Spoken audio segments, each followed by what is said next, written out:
दोस्तों 12th biology subject से पास करने के बाद अधिकतर स्टूडेंट का सपना होता है कि आगे चल के वे मेडिकल के फील्ड में अपना कैरियर बनाएं। ऐसे में मेडिकल फील्ड की बात करें तो मेडिकल फील्ड में जितने भी कोर्सेज होते हैं उसमें से ज़्यादातर कोर्सों में एडमिशन के लिए आपको नीट एग्जाम देना पड़ता है। तो ऐसे में बहुत सारे स्टूडेंट होते हैं जिन्हें नीट एग्जाम के बारे में कुछ पता ही नहीं होता है, जैसे कि नीट एग्ज़ाम कब आयोजित किया जाता है, इस एग्ज़ाम को कैसे क्लियर किया जाता है। और कई सारे स्टूडेंट होते हैं जिनको पता होता है कि एग्ज़ाम कैसे आयोजित किया जाता है, इस एग्ज़ाम को कैसे दिया जाता है, पर बहुत सारे स्टूडेंट उसमें से भी क्लियर नहीं कर पाते हैं इस एग्ज़ाम को। तो ऐसे में आप में मन में कभी ना कभी ये सवाल जरूर आता होगा कि टॉप 10 ऐसे कौन से मेडिकल कोर्स हैं जिन्हें आप करके विदाउट नीट आप इसमें एडमिशन ले सकते हैं और इन कोर्सों के करके आगे चल के आप अपने मेडिकल के फील्ड में अच्छा करियर बना सकते हैं। तो आज के इस वीडियो में आपको टॉप 10 मेडिकल कोर्सेज के बारे में बताने वाले हैं जिन्हें एडमिशन के लिए आपको कोई भी नीट एग्जाम को नहीं देना पड़ता है। दोस्तों अगर आप भी जानना चाहते हैं उन टॉप 10 मेडिकल कोर्स के बारे में तो वीडियो को अंत तक जरूर देखें। दोस्तों वीडियो को स्टार्ट करने से पहले आपको एक छोटा सा रिक्वेस्ट है, यदि आपको वीडियो हेल्पफुल लगे, अच्छा लगे तो वीडियो को लाइक और चैनल पर पहली बार विजिट करके हमारे वीडियो को देख रहे हैं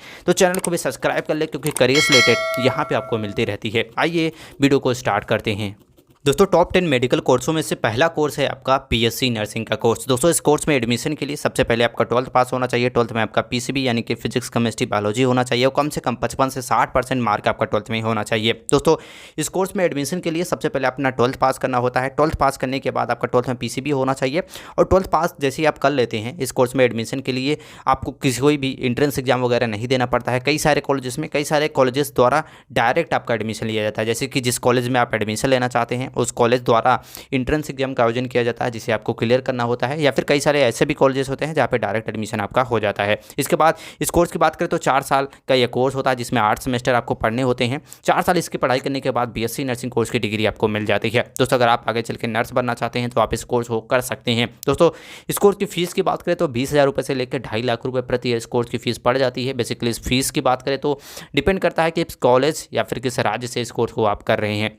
बात करते हैं इस कोर्स को करने के बाद आपकी बेसिक सैलरी की, तो आपकी स्टार्टिंग सैलरी आप 15 से 25,000 रुपये आप स्टार्टिंग के कमा सकते हैं इस कोर्स को करने के बाद। सेकंड नंबर पे आता है आपका बीएससी बायोटेक्नोलॉजी कोर्स। इस कोर्स में एडमिशन के लिए भी आपका 12th पास होना चाहिए। 12th आपका पीसीबी से होना चाहिए और कम से कम 50 से 60% मार्क आपका होना चाहिए। इस कोर्स में भी एडमिशन के लिए आपका दो तरह से आपका होता है, कॉलेजेस द्वारा आपका एंट्रेंस एग्जाम आयोजन किया जाता है या फिर आपका डायरेक्ट एडमिशन भी कई सारे कॉलेजेस में हो जाता है। इस कोर्स में एडमिशन लेने के बाद यह कोर्स आपका 3 से 4 साल का होता है। 3 से 4 साल इस कोर्स की पढ़ाई करने के बाद आपको बीएससी बायोटेक्नोलॉजी कोर्स की डिग्री आपको मिल जाती है। दोस्तों इस कोर्स को करने के बाद आप एक बायोटेक्नोलॉजिस्ट बन सकते हैं। दोस्तों इस कोर्स की फीस की बात करें तो आपको फीस 50,000 रुपये से 2 लाख रुपये प्रति ईयर इस कोर्स की फीस पड़ जाती है। जैसे कि पहले बताया कि आपकी जो फीस होती है वो डिपेंड करती है कि किस कॉलेज या फिर किस राज्य से आप इस कोर्स को कर रहे हैं। दोस्तों इस कोर्स को करने के बाद आपको जो स्टार्टिंग सैलरी दिया जाएगा वो लगभग 25 से 30,000 रुपये आप मंथली के कमा सकते हैं। इस कोर्स को करने के बाद ये हम बात कर रहे हैं स्टार्टिंग सैलरी की, आप आगे चल के इससे भी अधिक कमा सकते हैं, 40,000 50,000 या फिर लाखों रुपए भी कमा सकते हैं। तीसरा कोर्स है आपका BSc nutrition and डाइटिस and human nutrition, इसके बाद फूड टेक्नोलॉजी ये आपका आता है, यानी कि बीएससी न्यूट्रिशन एंड डाइटिस या फिर बीएससी ह्यूमन न्यूट्रिशन या फिर बीएससी फूड टेक्नोलॉजी ये आपका कोर्स होता है। इस कोर्स को भी आप कर सकते हैं। दोस्तों इस कोर्स में भी एडमिशन प्रोसेस सेम होता है। 12th पास होना चाहिए, पीसीबी होना चाहिए और कम से कम 50 से 60% मार्क होना चाहिए। इस कोर्स में एडमिशन सेम होता है, यानी कि डायरेक्ट एडमिशन भी होता है और इंट्रेंस एग्जाम कॉलेज द्वारा जो आयोजित किया जाता है उससे भी आप ले सकते हैं।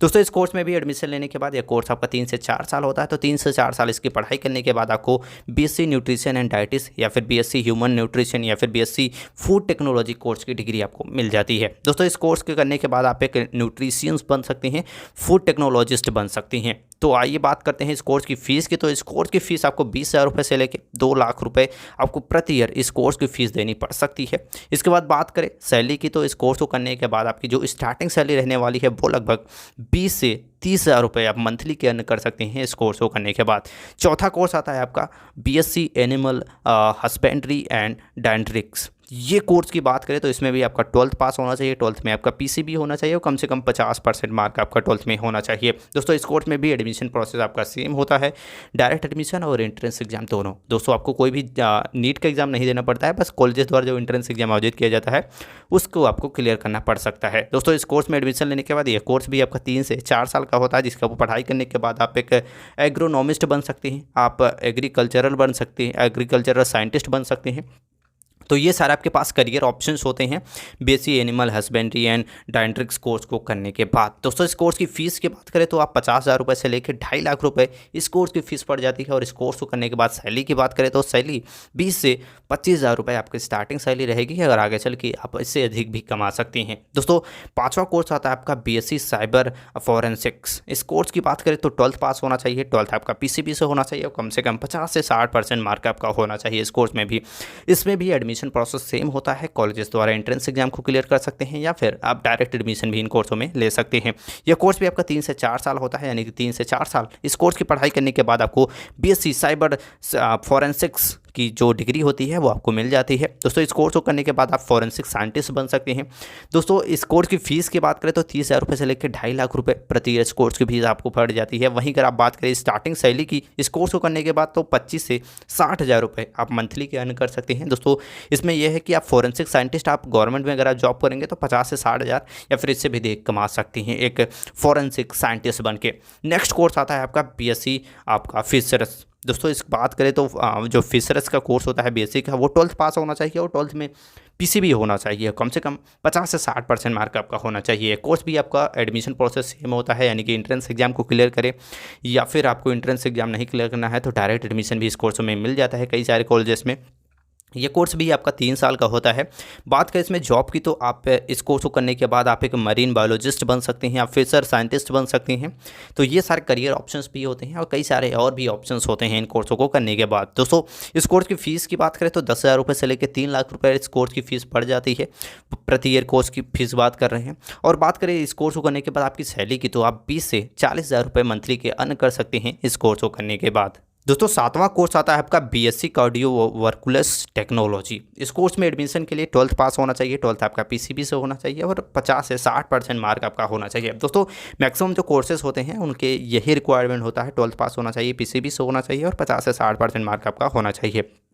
दोस्तों जैसे आप 12th पास कर लेते हैं, इसमें एडमिशन प्रोसेस की बात करें तो 12th के बाद आप एंट्रेंस एग्जाम को देकर भी एडमिशन ले सकते हैं या फिर आप डायरेक्ट एडमिशन भी इन कोर्सों में ले सकते हैं। ये कोर्स आपका 4 साल का होता है, तो 4 साल इस कोर्स की पढ़ाई करने के बाद इस कोर्स की डिग्री आपको मिल जाती है। जॉब की बात करें तो आप एक कार्डियो टेक्नोलॉजिस्ट बन सकते हैं, टेक्नीशियन बन सकते हैं।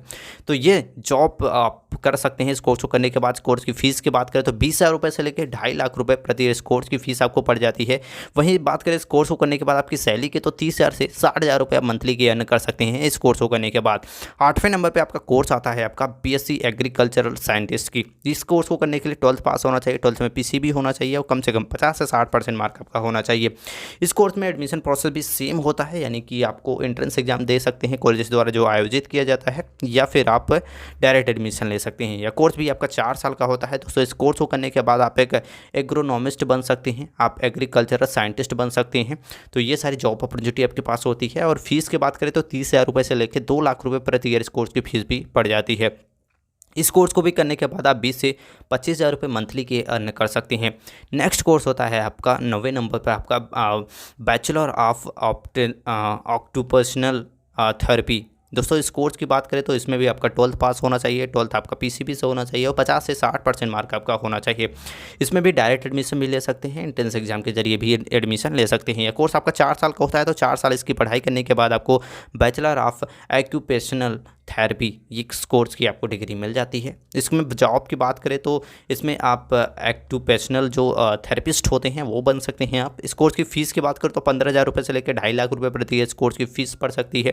दोस्तों इस कोर्स की सैलरी की बात करें तो 15 से 25,000 रुपये आप मंथली के अर्न कर सकते हैं। एक बैचलर ऑफ जो भी ऑक्यूपेशन थेरेपिस्ट होते हैं वो बन के आप स्टार्टिंग में 15 से 25,000 रुपये अर्न कर सकती हैं।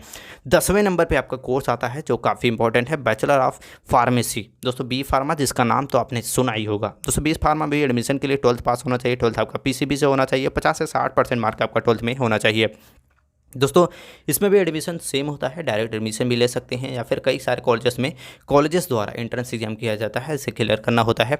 इस कोर्स की बात करें तो 4 साल का कोर्स होता है। 4 साल आपकी पढ़ाई करने के बाद इस कोर्स की डिग्री आप मिल जाती है। इसके बाद आप एक फार्मिस्ट बन सकते हैं, यानी कि आप कोई भी मेडिकल स्टोर को खोल सकते हैं। उसके लिए लाइसेंस के लिए अप्लाई करके एक मेडिकल स्टोर खोल के वहाँ पर जॉब कर सकते हैं, एक फार्मिस्ट बन सकते हैं। तो आपको बेसिकली इस कोर्स में आपको मेडिसिन की अच्छी नॉलेज दी जाती है, जिससे आपको मेडिसिन के बारे में पूरी जानकारी हो जाती है। दोस्तों इस कोर्स की बात करें तो इस कोर्स की फ़ीस लगभग 20,000 रुपये से लेकर 2,25,000 रुपये इस कोर्स की फ़ीस आपको प्रति ईयर इस कोर्स की फ़ीस देनी पड़ सकती है। वहीं बात करें इस कोर्स को करने के बाद जॉब अगर आप कहीं पे करते हैं तो सैलरी की तो लगभग 25 से आप 30,000 रुपये आप मंथली के भी अर्न कर सकते हैं। स्टार्टिंग सैलरी आपको 15 से 25,000 रुपये मंथली यहाँ पे हो सकती है। दोस्तों ये टॉप 10 ऐसे कोर्सेज हैं जो आप अगर आप मेडिकल फील्ड में अपना कैरियर बनाना चाहते हैं, 12th आपने पीसीबी से पास कर लिया, आप नीट एग्जाम को नहीं देना चाहते हैं, तो इन टॉप 10 कोर्सों को आप कर सकती हैं। दोस्तों आई होप आज का वीडियो आपको हेल्पफुल लगा होगा। ऐसी जानकारी के लिए चैनल को लाइक और सब्सक्राइब करना ना भूलें। मिलते हैं नेक्स्ट वीडियो में, तब तक के लिए जय हिंद।